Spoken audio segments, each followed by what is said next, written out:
Hello everyone. आज हम लोग का टॉपिक है त्रिभुज का क्षेत्रफल यानी एरिया ऑफ ट्रायंगल। तो पिछले क्लास में हम लोग पढ़ चुके हैं कि एक ट्रायंगल है और उसका शीर्ष दिया हो, शीर्ष का कोऑर्डिनेट दिया हो। मान लेते हैं कि ये x1 y1 है, ये x2 y2 है b। पिछले कक्षा में हम लोग पढ़ चुके हैं इसको। ये x3 y3 है। तो एरिया ऑफ ट्रायंगल यानी त्रिभुज का क्षेत्रफल होता था, ये होता था half x1 y2 minus y3 plus x2 y3 minus y1 plus x3 y1 minus y2। तो ये हम लोग पिछले कक्षा में पढ़ चुके हैं। अब इसको डिटर्मिनेंट के फॉर्म में कैसे लिखेंगे, यहाँ हम लोग इसे जाने, यानी इसे हम लिखेंगे ऐसे, त्रिभुज का क्षेत्रफल बराबर हाफ, यहाँ x1 y1 1, x2 y2 1 और x3 y3 1। इसे हम एक्सपेंड अगर करें तो ये हमारा ऊपर वाला ही आएगा। जैसे देख लीजिए, यहाँ x1 है, x1 ले लेंगे तो y2 माइनस y3, x2 ये ले लें तो फिर ये ले लेंगे, ये और ये कैंसिल, यानी y3 minus y1, y3 minus y1, y3 minus y1, चूंकि यहाँ माइनस होता है तो इसके चलते ये हो गया। और x3 ले लेते हैं तो ये हमारा ये और ये कैंसिल, यानी y1 माइनस y2।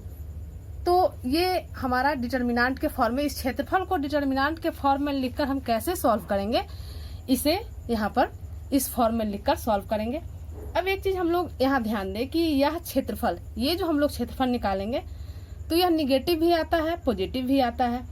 तो पहला हमारा कंसेप्ट निकल कर यह आता है कि मान लेते हैं कि यह हमारा क्षेत्रफल जो है यह निगेटिव निकल के आया। मान लेते हैं कि हम मान लेते हैं -17 आया। तो -17 आया तो इसको हम लिखेंगे 17 वर्ग इकाई,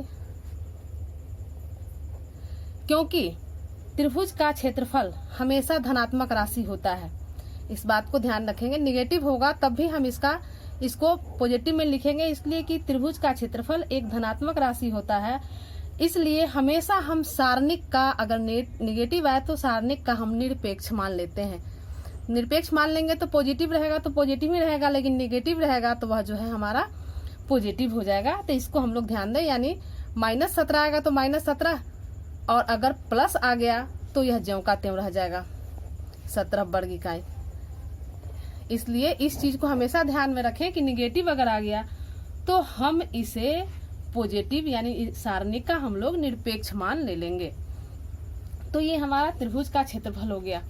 लेकिन अगर यहाँ पर मान लीजिए कि एक क्वेश्चन दिया हो, मान लीजिए कि उसमें क्षेत्रफल दे दिया, मान लेते हैं कि त्रिभुज का क्षेत्रफल, ये तो हम ये जान गए। मान लेते हैं त्रिभुज का क्षेत्रफल अगर दिया है 4 वर्ग इकाई, तो 4 वर्ग इकाई ले लिया है, दे दिया है, और उसके कुछ शीर्ष दे दिए हैं। मान लेते हैं ये दे दिया है 2 0 0 4 और 0 के, क्षेत्रफल दे दिया 4 वर्ग इकाई, और ये 3 इसका बिंदु दे दिया। तो कहता है कि k का मान निकालिए। तो k का मान, चूंकि ये तो हम लोग जानते ही हैं, अभी जो बताया त्रिभुज में, ऐसे त्रिभुज ले लेंगे। यहाँ पर ले लेते हैं -2 0, ये वाला पॉइंट यहाँ ले लेते हैं 0 1, और ये हमारा 0 के त्रिभुज का क्षेत्रफल, ये हम लोग लिखेंगे इसको डिटर्मिनेंट फॉर्म में, जो ऊपर लिखे। x1 y1 1 होता है तो यहाँ ये x1 y1 हो गया, यानी यहाँ लिखेंगे -2 y1 हमारा 0 हो गया, और यहाँ 1, फिर x2 y2 यानी 0 4, फिर यहाँ पर 1, और ये x3 y3 होता है तीसरा पॉइंट, तो लिखेंगे 0 0 के और 1। अब यहाँ पर देखिए त्रिभुज का क्षेत्रफल हम 4 वर्ग इकाई यहाँ दिया हुआ है, तो यहाँ जो हम क्षेत्रफल की जगह पर मान लेंगे वह हम प्लस भी लेंगे और माइनस भी, प्लस माइनस में 4 को लेंगे। इसलिए कि k का मान यहाँ पॉजिटिव भी हो सकता है और निगेटिव भी हो सकता है। और त्रिभुज का क्षेत्रफल अगर पॉजिटिव आता है तब भी ठीक है, अगर निगेटिव आता है तो हम लोग निरपेक्ष मान लेते हैं। इसलिए यहाँ k का वैल्यू प्लस और माइनस कुछ भी हो सकता है, इसलिए हम लोग क्षेत्रफल जो है प्लस और माइनस दोनों रूप में लेंगे। तो यहाँ पर ये ले लेंगे हाफ। अब इसको सॉल्व कर लेंगे। अब चूंकि जिस कॉलम या जिस रो के अनुदिश आसान पड़े वह लेना चाहिए। तो यहाँ जो है अगर पहला रो लेते हैं तब भी ठीक है, और पहला कॉलम लेते हैं तो 2 पॉइंट तो 0 ही है, तो जो लें पहला रो ही ले लेते हैं। तो ये हो गया हाफ, -2 ले लेते हैं, तो ये हो गया 4 - k। यहाँ पर दूसरा पॉइंट 0 हो जाएगा, और तीसरा 1 ले लेते हैं, तो ये और ये छोड़ेंगे यानी 0 - 0,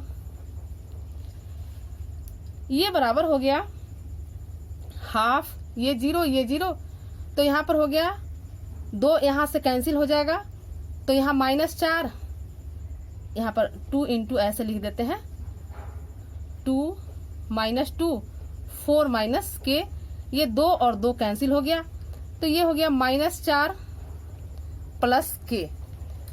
तो अब -4 + k, यहाँ पर k का मान अगर पॉजिटिव लेते हैं, यहाँ +-4 लिखेंगे। पॉजिटिव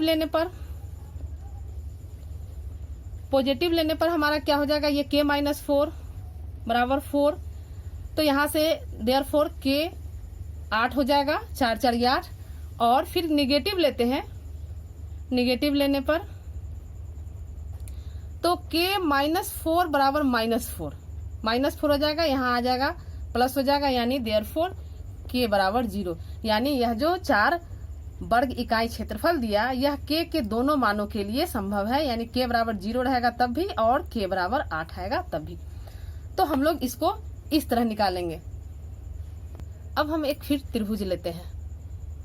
एक त्रिभुज ले लिए, इसका कोऑर्डिनेट शीर्ष का कोऑर्डिनेट ले लेते हैं। ये हमारा x1 y1 है, ये x2 y2, और ये x3 y3। तो अब अगर कहा जाए इसके क्षेत्रफल, चूंकि हम जान चुके हैं पहले पीछे कि क्षेत्रफल हम ऐसे लिखते हैं, क्षेत्रफल डिटर्मिनेंट के फॉर्म में x1 y1 1, x2 y2 1, और x3 y3 1। अब है कि अगर तीनों बिंदु ये चूंकि अभी त्रिभुज है, यह कोलिनियर हो जाए, यानी एक बिंदु पर आ जाए, इसका मतलब हुआ कि यह त्रिभुज का ये पॉइंट B जो है, यह इस पर AC पर आ जाएगा, यानी यह इस फॉर्म में आ जाएगा। AC है, यहाँ B यहाँ पर आ गया, यानी यहाँ पर इसका कोऑर्डिनेट हो गया x1 y1, ये x2 y2, और ये x3 y3। तो क्या देख रहे हैं, यहाँ यह जो है रेखा, यहाँ पर चूंकि यह क्षेत्र कवर कर रहा है, यहाँ कोई क्षेत्र कवर नहीं कर रहा है, यानी यहाँ पर क्या हो गया, यहाँ त्रिभुज का क्षेत्रफल 0 हो गया। तो इस केस में हम क्या करेंगे कि इस केस में हमारा ये half x1 y1 1, x2 y2 1, और x3 y3 1 जो है 0, यानी त्रिभुज का क्षेत्रफल 0 हो जाएगा। यानी जब भी ABC संरेख निकालने के लिए कहे, यानी कोलिनियर निकालने के लिए कहे, तो हम त्रिभुज का क्षेत्रफल लेकर चलेंगे और क्षेत्रफल को 0 कर देंगे। क्षेत्रफल क्यों 0 होगा, कैसे 0 होगा, तो इसके लिए यहाँ पर ये समझे कि ये जो हमारा शीर्ष है, यह एक रेखा पर आ गया, यानी ABC अब हमारा एक रेखा पर है। यह कोई क्षेत्र कवर नहीं कर रहा है, यानी क्षेत्रफल अब हमारा 0 हो गया। तो इस तरह हम लोग लिखेंगे कि त्रिभुज के तीनों बिंदु संरेख के लिए समझने के लिख देते हैं, त्रिभुज के तीनों बिंदुओं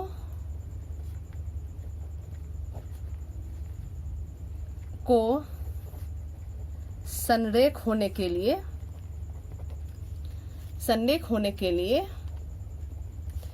क्षेत्रफल 0 लेंगे। ये समझने के लिए लाइन लिख दे रहे हैं, यानी संरेख होगा कब, जब त्रिभुज का क्षेत्रफल 0 लेंगे। यानी जब भी कहे कि सो कीजिए कि बिंदु ABC संरेख है, तो हम त्रिभुज के फॉर्म में उसका क्षेत्रफल निकालेंगे और क्षेत्रफल को 0 कर लेंगे, तो यही हमारा संरेख हो गया। अब अगर इसी तरह कहे कि दो बिंदुओं से गुजरने वाली रेखा का समीकरण हम कैसे निकालेंगे। मान लेते हैं कि यहाँ पर मान लेते हैं कि कोई बिंदु है x1 y1 और ये हमारा बिंदु है x2 y2।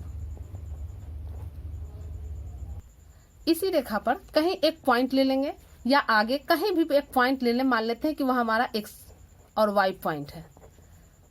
तो दो बिंदु से रेखा गुजर रहा है, इसी रेखा पर आगे बढ़ने पर एक पॉइंट है, चाहे बीच में भी हम पॉइंट ले सकते हैं। तो इसका समीकरण कैसे निकालेंगे, इस रेखा का समीकरण कैसे निकालेंगे, तो सेम फॉर्म में हम लोग लिखेंगे। चूंकि अब यह भी हमारा एक लाइन है, यानी बिंदु हमारा ये तीनों बिंदु संरेख है, तो इसके लिए भी हम लोग क्षेत्रफल को शून्य लेंगे, यानी ऐसे ले लेंगे x1 y1 1, x2 y2 1 और x3 y3 1। तो ये बराबर 0 लेंगे, चूंकि हाफ यहाँ पर ये हाफ होता है, हाफ हम नहीं लिखे, चूंकि हाफ कभी भी 0 के बराबर, ये कभी भी 0 के बराबर नहीं हो सकता। तो ये फॉर्म हमारा 0 के बराबर होगा, यानी ये हमारा 0 के बराबर हो गया।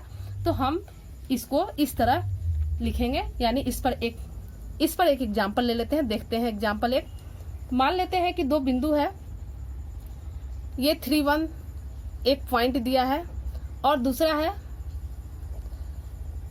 9 3, और ये कह रहा है कि ये दोनों बिंदुओं से गुजरने वाली रेखा का समीकरण ज्ञात करें। तो हम कहीं भी एक पॉइंट ले लेंगे, बीच में ही एक पॉइंट ले लिए x y। देखिए पॉइंट बाहर ले या यहाँ ले कोई फर्क मान में नहीं पड़ता है, क्योंकि डिटर्मिनेंट में पंक्ति अगर आगे पीछे भी हो तो मान हमारा वही रहता है। तो यहाँ पर अब हमारा चूंकि ये लाइन में है, लेकिन हम त्रिभुज का शीर्ष मान लेंगे। त्रिभुज का शीर्ष हमारा दिया हुआ हो गया 3 1 x y और 9 3। तो जब त्रिभुज का शीर्ष मालूम हो तो हम लोग जान चुके हैं त्रिभुज का क्षेत्रफल निकालेंगे।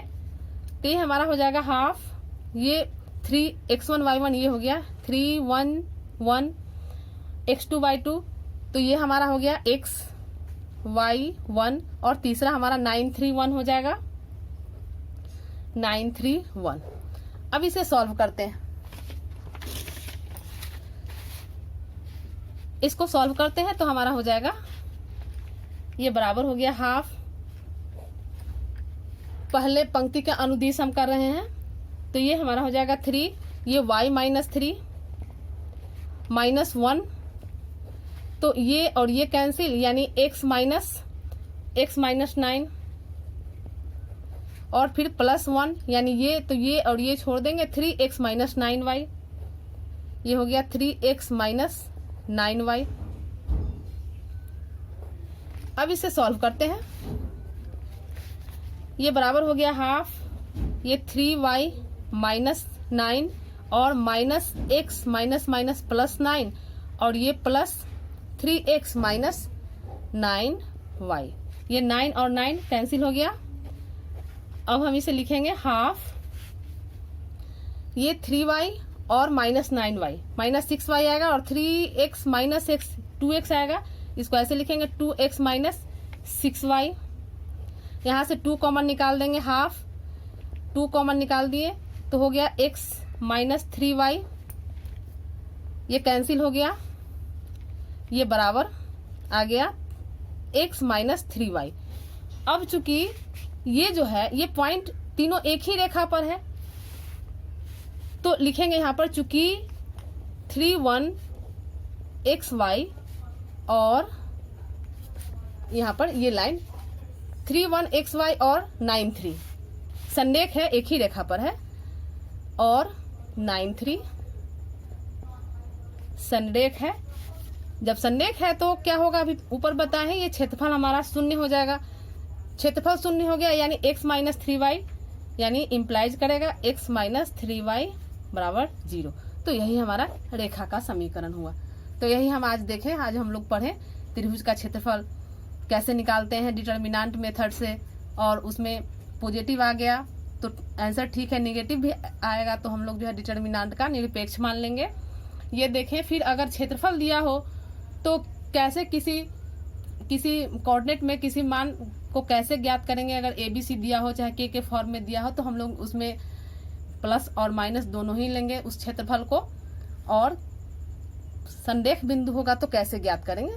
तो इसे आप लोग पूरा देख ले, पूरा एक्सरसाइज हमारा अगला इसी पर आधारित है। धन्यवाद।